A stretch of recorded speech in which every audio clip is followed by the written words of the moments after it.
Welcome to Devine Intervention, shedding light on Illinois property tax. Hello and welcome to Devine Intervention, shedding light on Illinois property tax with Nora Devine. Nora has been a property tax attorney in private practice since 2005. She has developed a statewide practice in all jurisdictions in Illinois, and she represents all property classes. I am your host, Kevin Rosenquist, and in today's episode, we're going to discuss the impact of market trends on your property tax assessment. Welcome back, Nora. Thank you. So what market trends impact Illinois tax assessments for homeowners and business owners? For homeowners, it's really just the residential real estate market and what's happening in the real estate market at the time. It moves in cycles. And if anyone was around long enough to remember the market crash of 2006 to 2008, we had entire neighborhoods and entire municipalities really that had nothing but distressed sales. Every closing was a short sale or some type of distress to it, some type of a bank foreclosure sale. That is not a trend we're seeing now, but at the time that was a very difficult assessment problem because you at the time had the law said that if it was a distressed sale, it should not be considered in the sales ratio study, but which is the sort of analysis that the government does to see if there's a disparity between the assessed values versus the sales that they're seeing in the market. And if you're excluding all the sales from the sales ratio study because all the sales are quite literally distressed, then you've got an entire metric that is failing and that is not working in your property tax system. So they changed the law since then, and now it says that that they are supposed to consider even distressed sales in the sales ratio study. Whatever weight they decide to give those sales, that's up for consideration, but you can't just summarily disregard those sales anymore. Fast forward to now, say a few years ago, right in the middle of the pandemic, you had a shortage of real estate because everybody had refinanced and everybody had their 3% mortgage. Or so less. Even the people that wanted to downsize or wanted to upsize or wanted to make some type of move, even the people that were relocating to out of state, they were not letting go of the properties. They were renting them out, or they were rather put on an addition and buy a bigger house. They'd rather just stay in a big house that's too big because, the amount of money that it would cost them in a mortgage payment to make any kind of change. So what that did was it really stifled the real estate market and the inventory became very compressed. And anytime you have that type of influence on the supply, you get a lot of people doing crazy things with the demand side. So you had people really reaching up and trying to win bidding wars against other people who also couldn't find a house to buy. And those people really were reaching up and paying enormous amounts of money for houses that frankly weren't worth it. Right. So it's hard for me as an advocate because I do have several of these clients who definitely overpaid in the middle of the pandemic for a house because their family circumstances had changed. They were moving, their kids were moving schools, they had to relocate, and they were very burdened by the lack of inventory, and they did overpay. So how do you gain sympathy for a client like that? It's hard because these are nice. It's a nice house that they bought. They paid a decent amount of monty for it, and the assessor says, "Well, that's what they paid for it. Why shouldn't I assess it at that?" And then so if you can kind of make a case for them, you got to look at the multiple listing service. You got to see what the overall market was doing at the time, and then hopefully if it kind of calmed down after that, if you can show that trend, it can help. But definitely market trends, including real estate meltdowns that we saw in 2006, and then also the pandemic that we saw a few years ago, are very influential on the residential side. And then on the commercial industrial side, you see different sectors doing well at different times. Before the pandemic, the office sector was doing fine. Now the office sector is doing terribly. All the A-class tenants are funneling into the same couple handfuls of buildings right now, and everybody else is just shrinking their footprints and leaving tons of vacant space in their wake. So the C-class buildings, the B-class buildings, the occupancy is way down. The loop is just getting hammered with vacancy, and it has an impact on what these buildings are worth. So you have these certain buildings that are doing well, like Fulton Market and the West Loop. Those office buildings are doing great because these brand new A buildings, all these A tenants are funneling into there. And a lot of young people move into the West Loop too. So yeah. Yeah, the demographic is there. They want that talented, workforce that wants to be right there. And then you find, to a lesser extent, those office buildings that are sort of circling the loop on Wacker Drive. Those are doing better than the stuff in the center of the loop. The buildings in the center of the loop tend to be older. They're suffering from a lack of services in that specific area. There's been talk going on for years and years about taking some obsolete office buildings and converting them to, hundreds and hundreds and hundreds of like low-income housing. So I don't know like what kind of impression that's leaving on the people who are making decisions about where to office.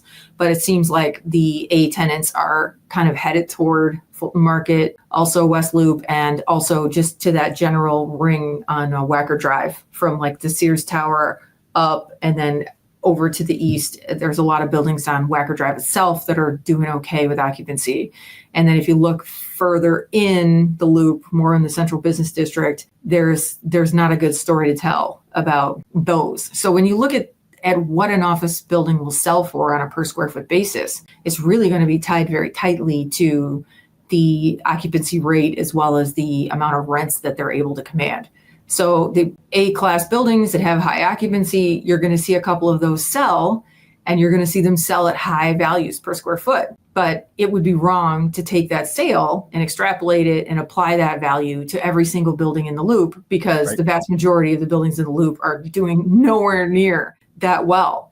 They're not that new. They're not that nice. They're not that updated. They're not that full. They're not getting that much rent. They're apples and oranges. So it's a complex assessment problem, and I don't envy the Cook County assessor at all. I mean, they have 1.8 million pins to assess, including all different types of property, and that's just an enormous number of pins. Honestly, it's too many. So how do you do that? How do you classify these buildings and then kind of try to stratify the sales data that's coming into your office and try to figure out what it means for the buildings that are in the loop, because they're not all the same in those categories that I mentioned.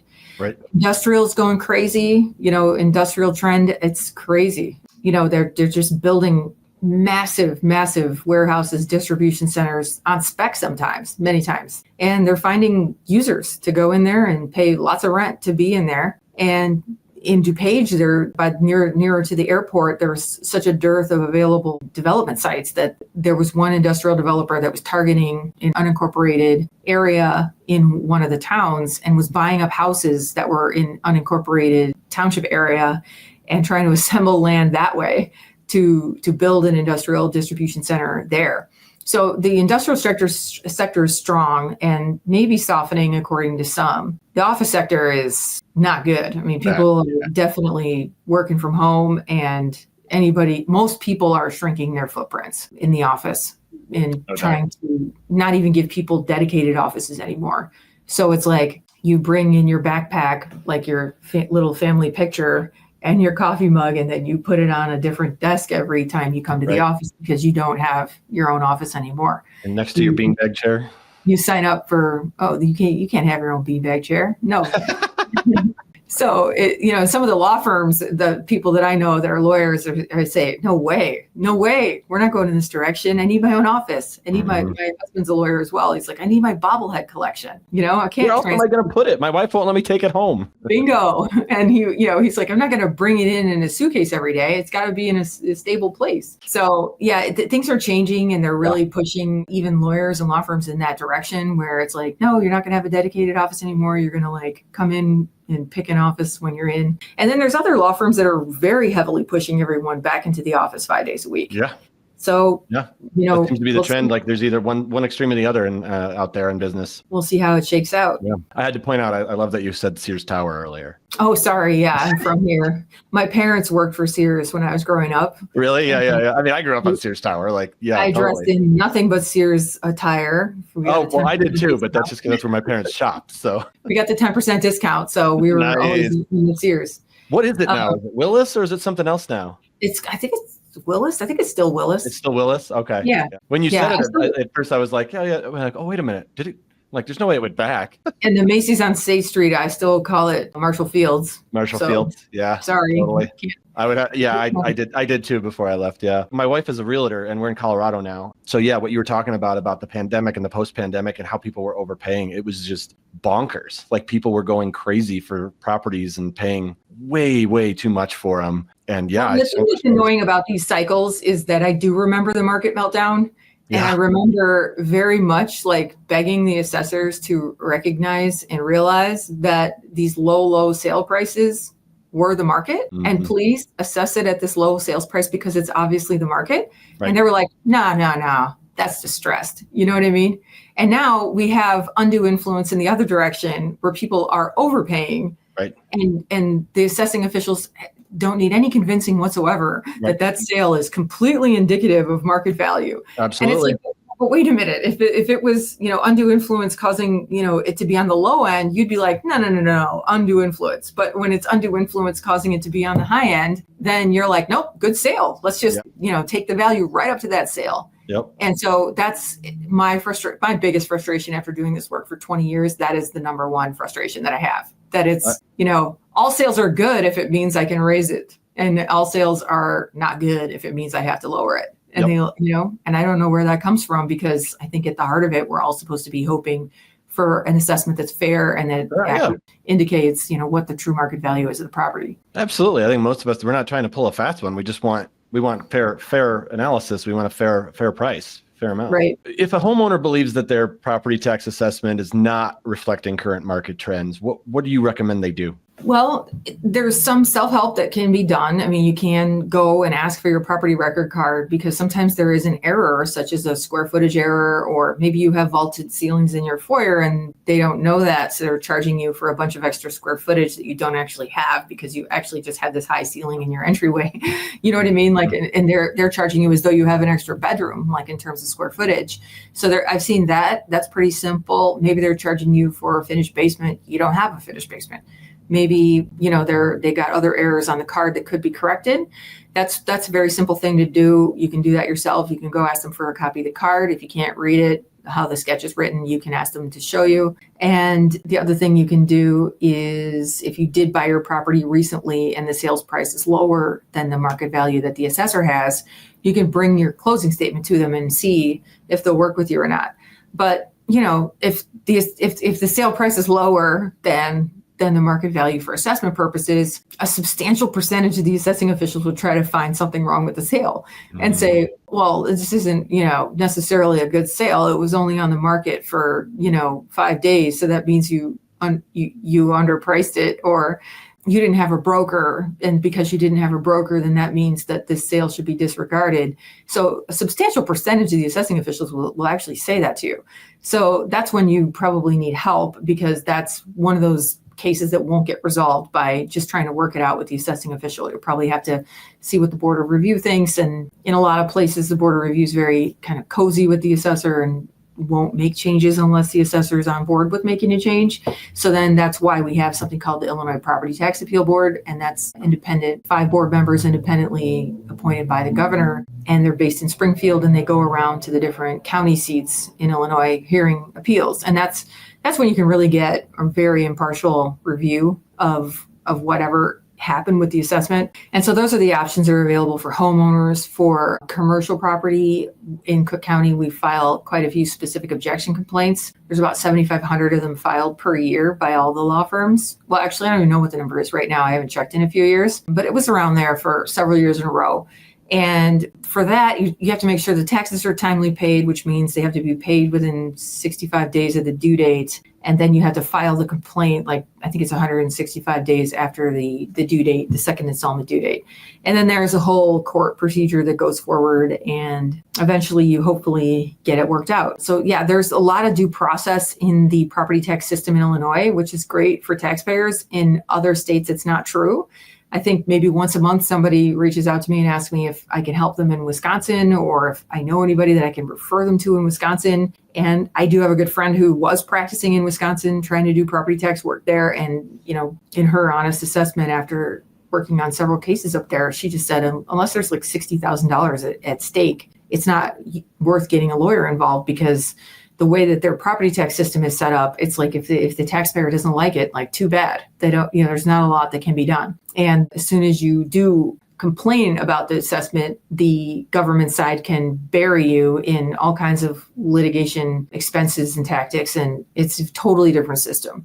But in Illinois, I mean, it's set up so that a property taxpayer can get an independent review of their assessment, and they really can get one. How often are the property tax or the property assessments updated in Illinois to reflect market trends? Well, not often enough, as some people might argue. For me, I don't know. I don't know if I think it should be more often, but the answer to the question is in Cook County, every township is thoroughly reassessed every 3 years.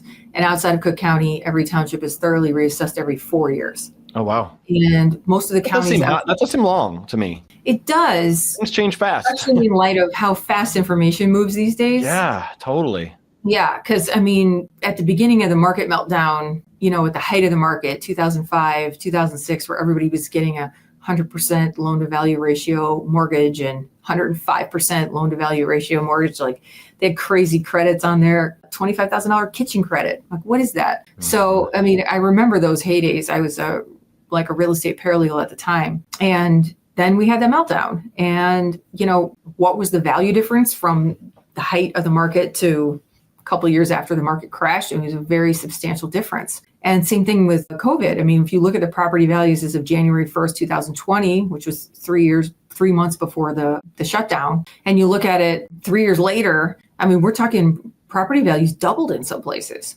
quite literally doubled. And so if you have a 3-year assessment cycle, you're absolutely not capturing all that change that's happening that fast. Not even close, especially if it happens at the very beginning of a new cycle. Exactly. So if the change happens, and that's why talking to somebody like me before you close on your property is smart, because, I have a client who bought a property for more than $2 million. And when they looked at it, the MLS sheet disclosed tax liability of, say, $30,000 or so. And they closed on it. And the timing of the closing was such that the assessing officials noticed the sale like before they published that township. And they did bring the value to the sale price. And if they would have delayed that closing for 4 weeks, they probably would have gotten a 3-year pass on the big increase. And so talking to somebody up front, like me, who knows the schedule and knows, sort of the timing and things like that, can be helpful too, because you can use this, 3-year lag in your favor if you're about to put bad information into the assessor's computer, as we like to say. Yeah, no doubt. All right. Well, thank you for joining us on Devine Intervention, shedding light on Illinois property tax with Nora Devine. To connect with Nora and the team, please visit thedevinelawgroup.com, and please like and subscribe to our channel. We appreciate you being here. Nora, I appreciate you being here. Thanks so much for your time. Thank you. Thanks for watching. Be sure to hit that like and subscribe button and leave us a review in the comments.